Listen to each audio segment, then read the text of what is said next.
Mobutu pena en tout cas. Asa musale malam to lela fort na Luanda, e bela kara bela Luanda makasi. Era Mobutu. Akabola ra makasi. David Ewembe vitesse. Dans les lives forts, Fali Paleki. Migote Bede wa Warrior Makamu. Dans la zone par rapport à ça. David Ewembe vitesse. Kenaza fan est numéro 1 dans les forts. Dans les forts. Fali, I love you. David Ewembe vitesse. Bato nyonso balinga Fali tosali Warriors tosali yango mpona kosala mpona te Fali kupa aza fort epuis aza na bato oyo basalaka makambo na ye akolingo vraiment tala yo moko ya boye ezala nano te. David Ewembe vitesse. Apesa sone makambo na badulea. Ala sone mingai. Wala belo mingai. Place ni. Oyebi ka lo ba mingi zate. Le banoko le ba Fali popa. Fali te pesa ba merci belé faut ça la kaka. Leli fort. David Ewembe vitesse. Tokos net na film ta Fali Ipupa champion d'Afrique quoi. Oh boy on sa mokili na ye. Tozali. Oh peut on va le séparer.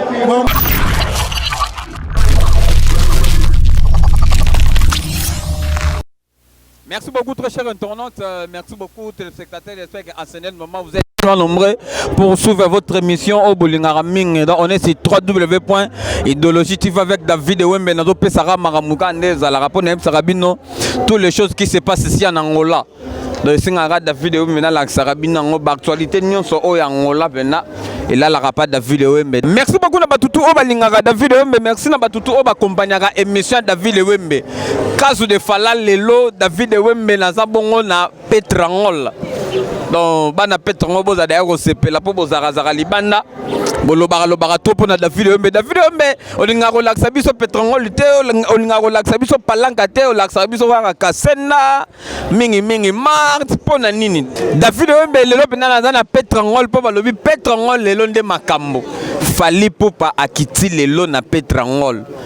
Donc tous les fans ya Fali Ipupa, les Warriors au bazalaka na kati ya mboka oyo basangani lelo na Petrangol. Dans la Sabino ambiance ya bana Petrangol ndenge zo legana chemin mbote. Donc ba fani tout ya Fali Ipupa basangani pour ba sepela na allo téléphone. Bon dépendez alara moi ba j'aime ne bo commentaire ne ça la bien là je vois Bernice Odia contrôler bon rwandais à la Turquie wana maître Kouka na kata Turquie Christian Kabongo PDG Bizami Bali donc contrôler bon rwandais à la rapenda donc na yika bolelo bon mona ambiance à Petrangol chez Mambote donc beaucoup kota et ça bien quoi. Je vous laisse avec Patrick bon compagnie ba image ya show ya Fali Ipupa allo téléphone ya bana Petrangol ndengeni ezoleka. On se retrouve jusqu'après.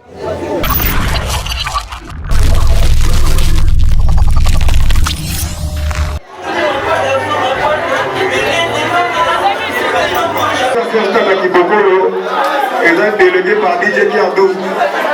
Champagne de Luanda, la champagne King de Kimba Mouma Sanangaïboa. Arrivé Dioko, le boss, Lauriane Lampol, la petite sœur propre. Et Genia Katalaï, Monté Manani Yogo.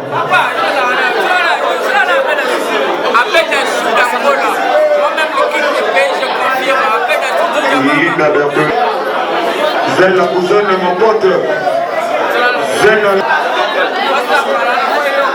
les trios d'enfer, Zen la cousine. Yannick c'est beau la plaque.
tombe pendant la show ya Fally Ipupa ya allo téléphone bala loi na bazo savourer yango bala loi na ba yambi pendant allo téléphone ndenge senga kezala bomona ambiance ndenge zolega dire ça kosi bata bota David Wembe show ya Fally Ipupa allo téléphone zolega ndenge nini ouais 565 taka yo moko David Wembe ça déjà ça que makamto lega kitoko bala petangol ba se retrouver ouais petangol ba se retrouver na ndenge confinement c'est bon ils sont un peu ba DJ sans consulter ça doit ko pesa makamto c'est bon déjà il va aller pour la Fally Ipupa ouais il va on pour la Fally Ipupa a continuer ka ba boulot na ye lokwa zo sala musala bien biso pe tozaka ka pour la mama bata Batali papa. show Fally Ipupa elega ndenge nini Elega kitoko makasi. Tala Mobutu. molobina te Tala Mobutu. Tala Mobutu. il va aller pour la Mobutu Mobutu pena tuka. Asa musale malam to lele fort na Luanda. Ebela kara bela Luanda makasi. Tala Mobutu. Akabola makasi. ala bi Fally Ipupa kabolaga makasi mama bata Batali papa. show Fally Ipupa elega ndenge nini Kitoko. Elega pia elega kitoko makasi. osepela bela Aosepe makasi. show Fally Ipupa elega ndenge nini Elega kitoko makasi. Aumela na ngwende na yefu maumela. dire master bata bota David Wembe poli santé ouais santé ka lo yo na landa ka yo présence na yo na show ya allo téléphone ya star Fally Ipupa ezolega ndenge nini ouais malgré confinement ça se passe bien vraiment toyera to tia présence pour toi ba DJ invité ya soirée au mais na monde que Fally Pena ça va déjà ouais on a rolo ba que a fourni ben fort comme da bien moi lo ba que to communauté na mona que c'est là déjà bien mais a tira ba maele a tira distraction la na ba tout moi trop asala neo sala yo ba tout toi la trop yo asala bongo sala bien ozobeta wa plein minute oyo non jusqu'alors on a travaillé depuis dans l'hôtel le quartier dans la tête c'est na Kiboko le main cause la suite après confinement to banine ça so to suite bien te na tracé chemin monsieur mbote la ming na mère na po première fan na ngai wana magi mamuna movumba mwana ngai Idriss puis masala nga Paulo yota ya ni Michel na petite sœur na tete tumba champagne na moi sina nga na la fidèle Lydia Nkoy double Rolex ouais tout le monde chaud na biso elle est vraiment très bien donc par la grâce de Dieu malgré le confinement mais to la que est jali vraiment donc le loba on a la ko ba pona Fally Ipupa courage à continuer dans musala na ye musala na kitoko donc à continuer ko sepelisa peuple na ye Angola Congo monde entier donc aza vraiment artiste moko international et puis son nyonso tondimi est vraiment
organisateur ya show ya allo téléphone ya Fally Ipupa nazana se da Gucci donc yem taza mieux placé a expliquer biso ndenge nini soirée na ba ndenge nini show na ba ndenge nezo leka se da Gucci bata ouais botard de grand journaliste David Wembe ntamakambo bonne santé c'est là santé toko c'est le bara Fally Ipupa wa net na allo téléphone show na ngozo leka ndenge nini yo mo vivre événement les rachers ya dégâts plein de dans français dans ma moya Thomas ba ya bras ouverts dans ma peau par au fond mama na bayanga kitoko yemo mona bref ango tozat to solide mboka soin un mot pour la Fally Ipupa na le life Fally Ipupa lekini mama warrior Nigote bete wa warrior makamu dans la solide par rapport à ça un mot na ba fan tout ba landi bino tina niveau pétrangol pour ba répondre na show na bino ouais ba tout ba landi biso ba grand merci ma belge belé la belge merci à tout bazar donc on va français ma femme n'a pas le siffle ma trombote Lola pour tout ça à Gondo Jerry Coli champagne de Luanda ici elle est très bien elle est kitoko makasi mingo le bezate on se retrouve maintenant si na se retrouve makasi il va venir on va pas Fally Ipupa que naza fan numéro 1 na l'effort Fally I love you Maman Bota. Boa tarde. Boa tarde. Présence yo na show ya allo téléphone ya Fally Ipupa. Ezo le gane. Ele ka super, ele ka kano, ele ka tokos. On se retrouve. Makas, neti na filme. Le banner on va na Fally Ipupa. A Fally afandane a aigle, le king, takaye, afandaka. Maloba sate amnoko. Elle dit tokos neti na filme. Tara au pétrole c'est Paris. Oh boya sa mokili na ye. Tozali. Bana pétrole bena boyambi allo téléphone bien. Tokos neti na filme. Tara Fally Ipupa. Champion d'Afrique quoi. Oh boya sa mokili na ye. Tozali. Oh pétrole c'est Paris. Mambe banane awa. Mambe banda awa ne na pétrole c'est Paris. Fally Ipupa. Félicitations belé quoi. Na le téléphone. Présence tayo na show ya allo téléphone ya Fally Ipupa. Na kata pétrole. Ezo le gane. Tokos. Un moment né to va no. De un chaîne normal. To c'est que vous voyez pas de qui aza biso. Pour un moment du tout ba yema de ba yeyo. De qui a eu ba buto biso yewana. À part ça, vous avez dit que Tokos. On se retrouve maintenant à l'autre téléphone. Comment vous marchez? Maman, t'as un téléphone. Et le manière on n'a pas la Fally Ipupa. Il y a un beau chapeau, un fait belé. Ah, où est le moussana? Avec le beau chapeau, oh, et ça va pas mal. Merci beaucoup, un chapeau, un fait belé. On a le oui, voilà le king, disons le king. Elle est kitoko makasi. On se retrouve. Makasi koleka. Apa ça sonne makamu na badulia. Ala sonne mingai. Ala belo mingai. Place ni. Oyebika ya lo ba mingi zate. Le banner on va pas la Fally Ipupa. Fally te pesa ba merci belé faut ça la kaka. Le livre. Donc show donc il to connaît. Oh, pour que la donne la laisse dans ta bête qui me de l'euro avec la bébé. Oh, qui to makasi on devait la goûter et au canipé là. Le banner on va pas la Fally Ipupa. Donc, le on va pour la Fally, donc il a où mais là où la seco la sérieux pas à côté. À côté on bandi en okara. David Wembe la tambola rara ndenge zalaka. Na bongo la présidence ya ami simple bon, il y a bena organisateur principal, il y a show, il y a allo téléphone, il y a Fally Ipupa. Ami simple bon. Boa tarde. Boa tarde papa. Boa tarde David Wembe. Bonne santé mon frère. To connaître na film. Orolo banini na o nyonso yo sala na o nyonso bato bazomona na militi oyo. Na on va talo bato yo na émotionné. Tala sei. Tena mpe pasika le Warriors ke Fally Ipupa. Ezala na mute. Donc to fongoli to sali le Warriors. To sala pala pana mai nyonso. Bato nyonso balinga Fally. To sali le Warriors. To sali ngo pona ko sala pona sate. Fally Ipupa za fond et puis azana bato oyo basala mamna ye. Vraiment. Tala yo moko. Ya boy ezala na mute. Ya boy ezala te. Bana pétrangol to bana Luanda. Bayambi allo téléphone ndeli. Na yo mozo mona shaweza. Tout Luanda ça. Na musaka na babela musaka na banlieue. Na tala Luanda mo meye et puis na confinement. ya boezala te donc toolakisaka bacapacité na baforce toza nango kisi te bato baloba kisi eza te ekaka nzambe kosambela yo omona ndenge ezali limene oyo bapona fali pupa ucha mpo na président na biso elrai magu donc baoleli mikolo mvwandu 32 ans de pouvoir nzambe bakisela ye ebele ya mikolo na mikolo donc arenie pendata ngana bakisela 50 ans ya succès emona batutu oyo balandi yo merci na bato nyonso oyo baye korépondre na pale na biso tosalaki ya show na biso ya alo téléphone binomo boomona nde toza donc merci na bato nyonso donc banyonso balandi ngai donc nasalaki appel ya na douane na boyebaka le royaume de Fally Ipupa eza dirigé parmi si simple d'abord ezali. Merci beaucoup à toi Mick Cheta section musique Mick Cheta section musique pourquoi pas na trésor bakala bozala kazala na David Wembe bino bolingaka boye bino bolingaka la sarabino masola Luanda mole motivation bozala kazala branché na David Wembe do bomona ambiance à Luanda pona Fally Ipupa donc boyende venez à la ngala la sarabino kaka ba vérité la sarabino toutes les choses qui se passent ici en Angola David Wembe na kangango actualité penda ya Angola et la lipa David Wembe to continue à bien sa biso